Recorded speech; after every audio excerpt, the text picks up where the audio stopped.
மக்களே, பொண்டாட்டி என்னடான்னா அவன் வரட்டு நாளைக்கு அவங்கிட்ட சொல்றேன் அப்படின்றாங்க.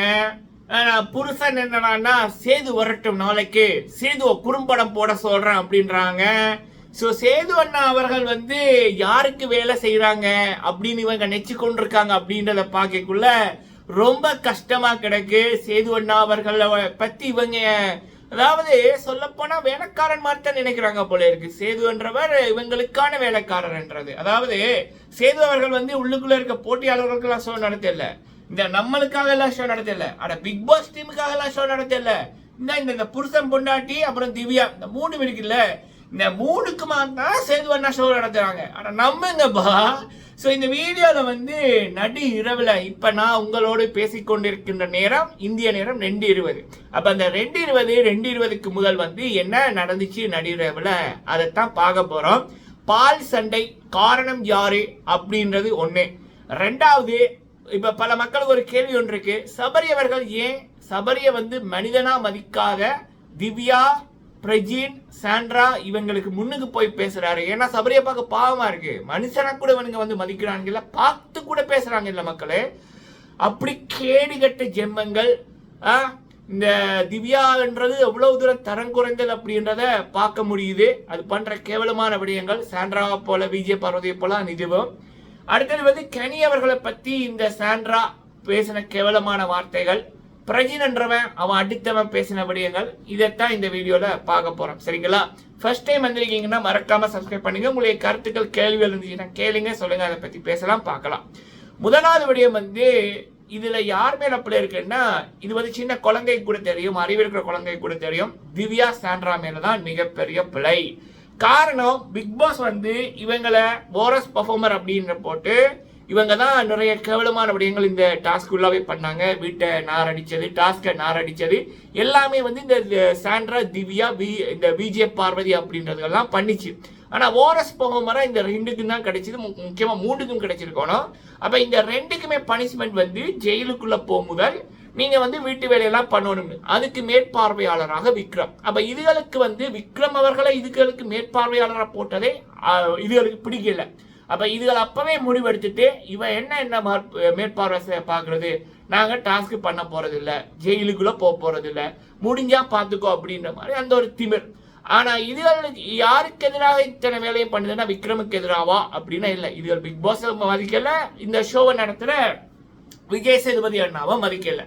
அந்த நபரும் வாரம் டாஸ்க் பண்ணுங்க, பிக் பாஸுக்கு மரியாதை கொடுங்க அப்படின்னு மாதிரி சொல்லி கொண்டிருக்காரு. ஆனா அவரையும் இவனுங்க இப்ப சபரி ஒரு மனுஷனா மதிக்கிறாங்கல்ல, அதே போல சேதுபதி அண்ணாவையும் இவங்க மதிக்கல.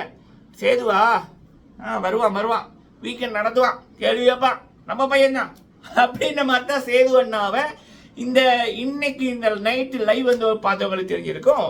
சாண்ட்ரா, திவ்யா, பிரஜின் இவங்கெல்லாம் சேதுபதி அவர்களா ஒரு மனுஷனா கூட மதிக்கல. ஏன்னா இப்ப நமக்கு ஒரு பயம் இருக்கணும் இல்ல, ஒரு மனுஷன் மேல ஒரு மரியாதை இருந்ததுன்னா அதுவும் ஒவ்வொரு நாளும் சம்பளம் 50,000 1 லட்சம் வரைக்கும் பேங்க் அக்கௌண்ட்டுக்கு போயும். அப்ப அப்படி இருக்கக்குள்ள எதுவுமே இல்லை மக்களே.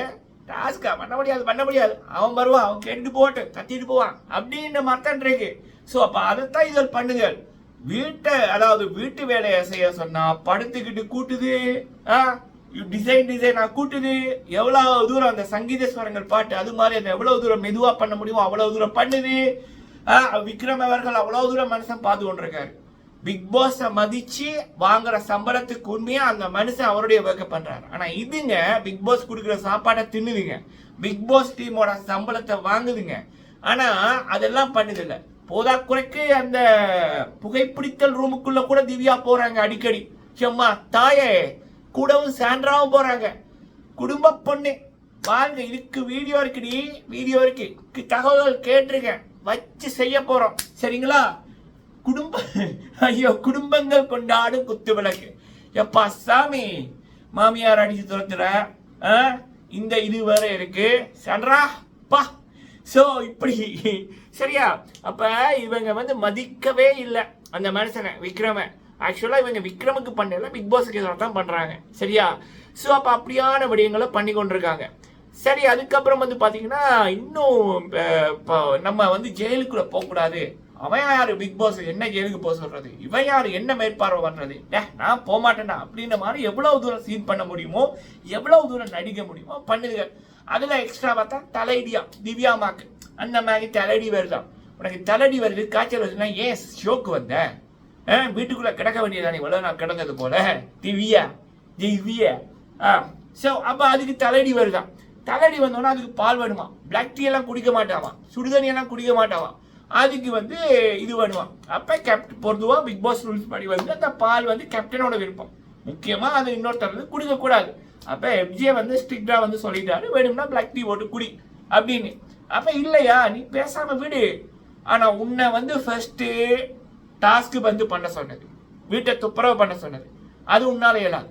ஆனால் பர்கர் வரைக்கும் அதை பிடுங்கி வந்து தின்ன முடியும். அந்த புகைப்பிடித்தல் ரூமுக்குள்ளே போய் அந்த கர்மங்களை உனக்கு பண்ண முடியும். ஆனால் உனக்கு டாஸ்க் மட்டும்தான் பண்ண தெரியாது. அப்போ அப்படி பண்ணுறதா இருந்தால் உனக்கு தலையடி வரும். இல்லை நாங்கள் பார்க்குறோம், நாங்கள் நம்பணும், மானங்கெட்ட கூட்டம். ஸோ அப்போ அதுக்கு எவ்வளவு தூரம் ட்ராமா போட முடியுதோ அதை போடு. நடுவில் இந்த சாண்ட்ரா வந்து ரம்யாவுக்கு பால் கொடுத்த யாரோ 3 பேக்கெட் குடிக்கிறான் அப்படின்ற மாதிரி இது அதெல்லாம் தேவையே இல்லை. ஃபர்ஸ்ட் நீ உனக்கு தந்த வேலையை பார்த்தியா, பிக் பாஸ் சொன்ன வார்த்தைக்கு மரியாதை கொடுத்தியா, பிக் பாஸ் ஒருத்தர் மேற்பார்வையாளரை நியமிக்கிறான்னா அவருக்கு மரியாதை கொடுத்தியா, நீ எதுவும் பண்ணல. அப்ப மூடிக்கிட்டு உட்காரடி. இதுதான் மேட்டர். மக்கள் சொல்றாங்க இந்த சாண்ட்ராவையும் திவ்யாவையும் பார்த்து. சரிங்களா? ஸோ இதுக்கு மேல நம்ம பேசவே தேவையில்லை. யார் மேல பிள்ளைன்னா ஒட்டுமொத்த பிள்ளையும் இந்த அரக்கியல் மேலதான் இருக்கு, இந்த 2 கேடுகட்ட குப்பைகள் மேலதான் இருக்கு. சரிங்களா? இதை பார்க்குற மக்களே போஸ்ட் போட்டு கொண்டிருக்காங்க, இந்த குப்பைகளோட லட்சணத்தை பாருங்க மக்களே அப்படின்னு. சரி, இதுகள் ஏன் இவ்வளவு தூரம் எக்ஸ்ட்ரா ஆடுகிறதுனா நம்ம அண்ணன் சரிங்களா சேதுபதி அண்ணா அவர்கள் போன வாரம் இதுகளுக்கு கொடுத்த ராஜ மரியாதை. ஸோ அப்போ சேது அண்ணாவை இதுகள் எல்லாமே அவரோட வீட்டு வேலைக்காரங்க அப்படின்ற மாதிரி தான் நினைச்சிட்டு அவன் பிரஜினா சேது நாளைக்கு வரட்டும் குறும்படம் போடுவான். அடுத்தது சாண்ட்ரா அவன் நாளைக்கு வரட்டும் அவங்ககிட்ட சொல்றேன் சும்மா தாயே அப்படின்ற மாதிரி நடக்குது மக்களே. சரிங்களா? இது ஒரு பக்கம்.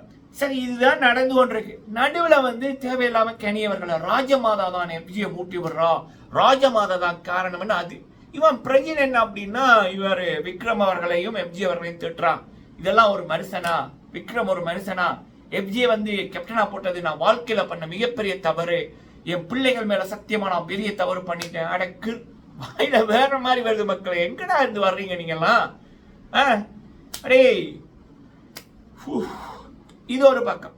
சரி, அப்ப உள்ளுக்குள்ள இருக்கிற கனியவர்களுக்கும் சரி அமைத்தவர்களுக்கும் சரி நமக்குமே சரி சபரி அவர்கள் வந்து ஏன் இந்த அதாவது சபரி எல்லார் பக்கமும் நிற்கிறாரு, போய் கேட்கிறாரு என்ன பிரச்சனைகள். அப்ப இந்த திவ்யா சாண்ட்ரா இந்த பிரஜினன்ற எச்ச கூட்டம் வந்து சபரி ஒரு மனுஷனா கூட மதிக்கல. ஆனா அந்த மனிதர் இவர்களை மனிதரா வந்து மதிக்கிறாரு, போய் நின்று என்ன பிரச்சனை அப்படின்னு கேட்கிறாரு. அப்ப மக்களுக்கு ஒரு கேள்வி ஒன்று வருது, ஏன் சபரி இப்படி பண்றாருன்னு. அதான் சபரி அந்த மனுஷன் யாரையுமே வன்மத்தோட பார்க்கல. இவங்க வந்து ஜேசுநாதர் அவர்கள் சொல்லியிருப்பாங்கல்ல, ஒரு கண்ணத்தில் இருந்தால் மறு கண்ணத்தை காமி அப்படின்னு. அந்த ஒரு டைப் அந்த மனுஷன் வாழ்க்கையிலையும் அப்படித்தான். சரியா? அவருக்கு வந்து என்ன சொல்லலாம், அவரை மதிக்காதவங்களை கூட இந்த நபர் மதிப்பாரு. அது அவருடைய இயல்பு, சபரிநாதனோட இயல்பு. சபரி மட்டும் ஃபேக்கா இருந்திருந்தா அவர் வந்து இப்ப வேற மாதிரி பண்ணியிருக்கலாம். ஆனா சபரியோட இயல்பு அது, அதை வந்து மாற்றுறது ரொம்ப கஷ்டம். சரியா? அவர் மனிதனா மதிக்கிறாரு. தன்னை எவ்வளவு தூரம் அசிங்கப்படுத்தின நபரா இருந்தா கூட அந்த மனிதன் மரியாதை கொடுக்கிறாரு. அதனாலதான் அந்த நபரை பல பேருக்கு பிடிச்சிருக்கு சபரி அவர்களை. இதுதான் சபரியோட இயல்பு. அது அது அது சபரியை வளர்த்தவர்கள் வந்து அப்படி அருமையா வளர்த்திருக்கார்கள். ஆனா இந்த சாண்ட்ரா பிரஜின் திவ்யா இந்த கேடு கெட்டதுகள், விஜய் பார்வதி இந்த கேடு கெட்டதுகள் எச்சத்தனமா குப்பத்தனமா வளர்ந்துருக்கு. சரியா? சோ இதுதான் விடய மக்களே. லைவ்ல நடந்தது. நிறைய அப்டேட் வரும் காலையில, என்னென்ன சாட்டர்டேல நடக்க போகுது அப்படி என்பது காத்திருங்க, தரமான டீட்டெயிலோட சொல்றோம். சரிங்களா? நன்றி.